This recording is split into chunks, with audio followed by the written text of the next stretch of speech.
Welcome everyone in the next episode of the free coaching, mastering military strategy and unit composition. Now what we need to know about this is insanely important. So when you start playing the game, you have to understand the basics. Many people doesn't even know the most smallest basics that you actually doesn't learn, then you will fail, right? Example, the attack move. That's really important. Now let me show you an example. Let's say I have a bunch of marathon, right? And the enemy has a bunch of marathon as well. So let me show you what happens if you don't attack move. This is one of the most common things that people does as a mistake. So I just gonna right click at the back of the end, and that's so many people does. Now what they're gonna do is they are trying to tracking down that one person in the army, right? But if I pressed the A move, attack move, on the ground, then they will automatically target. Or if you are on the default, I think on default attack move, you can A move the units as well. I'm pretty sure the legacy one will not do this, but the default one will do that. So here, if you go to the settings, let me find it for you. I think attack move behavior, if it's on the default, then if you attack move onto a unit, then they will attack move every unit. If you put it in legacy, it's much harder. This is like most of the pro players are using it, but you don't want to be a pro player, right? Even myself, I think default is much better than the legacy so far. So what you can do is always, if you don't use your keyboard that much, then just click on this and left click on the ground and they will attack move. So it's really important because look, if I right click on a unit, they will start dancing around, dancing, finding a target. Right? Very important. Let's move to the next one. Now, many people struggle to understand the basic of unit interaction. First, let's pull some, maybe some knight, right? And let's see the enemy has some spearmen. Let's say 4 spearmen. Oh wait, these are, okay, one more. But these are castle knights and these are feudal spearmen. But let's see. So you can't charge into the spear, because if you attack move into the spear, you will get braced. What you actually need to do, you either right click in a like point blank range, right click on a unit that's in the background, or you get very close like this, so that was point blank, or you get very close to the spearman and you fight with them like this. Okay, let me show you. So you can fight the spearman like this, but you can't attack move or right click if you are far away, because there's a huge chance that the spearman will actually brace your knights and most likely you will lose it. So don't forget that. If you don't want to get braced by the spearman and stunned, get close to the spearman and attack move it very close. Or if there is a unit in the back, you can right click on the unit with the knight so that you start the fight with the spearman. Right, let me show you an example. So let's say your knights are fighting against the spearman in point blank range, and there is a javelin thrower in the back, but you never use your charge ability. You can charge into the javelin thrower and the spearman will not able to brace that juicy 29 damage. So feel free to do that. Okay, another interaction. Spearman plus archer. Now, what you need to know, if you use spearman archer, there is a high chance that your opponent is French or a cavalry-based civilization. Now let's see what happens if you add some archer cavalry to the other side. We have archer spearman on our side.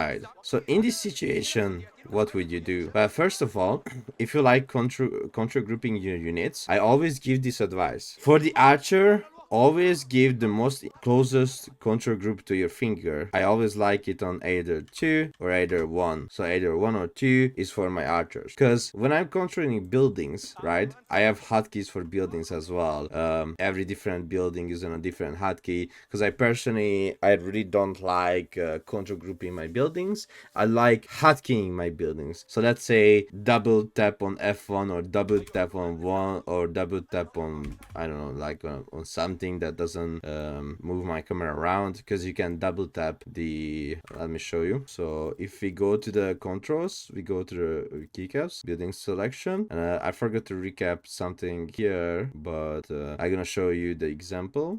Yes, this one. So select our technology building. What I'm gonna do, I double tap the F2, so now if I press F2 really fast, it will select all my technology buildings. That's what I wanted to do. I forgot to do that. So if you wish to select all your technology strategy buildings, just double tap F2, example. Now you can do that the same thing with selecting your buildings. So let's say select all blacksmith. Now this account doesn't have my hotkeys on because I was dented to put the hotkeys on it. But you can do like, let's say select our archer ranges, right? You can put it on double F3, example. I have to do this myself. I forgot to do this, but you can do that. I rather like that than putting them on control group, because that also takes time away from the game and me focusing on the game. So what you want to do, let's say we put on control group all of them and control to the spearman. With the archer, you wish to focus the enemy archer and not his knights. Okay, so many people does the mistake that they are focusing the knights with their archer, but essentially what you need to do when you, let's say, killed all the knights as well, you just pull back your spearman. You don't want to keep chasing those archers or keep fighting. What you need to do is just fight, kill the knights. If the knights are not close, I'm gonna give you another one. So let's say your opponent does this, because this can easily happen. Okay, so opponent has knight, you have spearman, he has archer, right? So what he might do is he's trying to charge in, but he actually will not charge into you. You are pushing the spearman to the front, but he will go back. What means that you have to pull back the spearman immediately when he's pulling back the knight, but the archers should focus his archer always. You don't focus those knights, you are focusing his archer, and that's how you making the fights on your side. Because as soon as he loses all the archers, you're still gonna have some of your spearmen, and now you can use the archers to shoot the knights as well while moving. Now this is really important what I'm going to show you, and this is always what you want to do. So let's say the enemy has a horseman, right? So horseman is coming. This is now a castle age horseman, not a feudal age. So this is a castle age horseman against feudal age archers. So what you want to do is always shoot and run, shoot and run, shoot and run, shoot and run. You can even pick that one archer out of the group to make sure you get all the damage around your units and not only on that one archer. So actually you will survive much longer, and you might have a chance to kill a castle age horseman with just one feudal archer. So again, what you need to practice on this map, it's called unit tester. So if you go to the mod section, you can download this map. You can learn this step aside, step shooting with the archers, when you just move back, shoot, move back, shoot. So don't forget that you can easily learn. You can either way click to the front when you want to shoot, or click on the back. Both are 100% good. Okay, another one. Don't forget there are unit tags. Now I have a video on the YouTube channel called talking about damage types and everything, but let me show you something. So this is a desert raider. Always check what is the tag of the unit. It says light ranged and melee camel. What does it mean? It means that every horseman that does the extra damage against ranged will deal with the desert raider very well. It doesn't matter if it's ranged or melee mode, the horseman is the best counter against the desert raiders or the camel archers, but not the camel riders. So as you can see, this is a light melee cavalry camel, this is a light ranged cavalry, and this is a light ranged as well, which means horseman is really good counter against these two units, but the camel rider will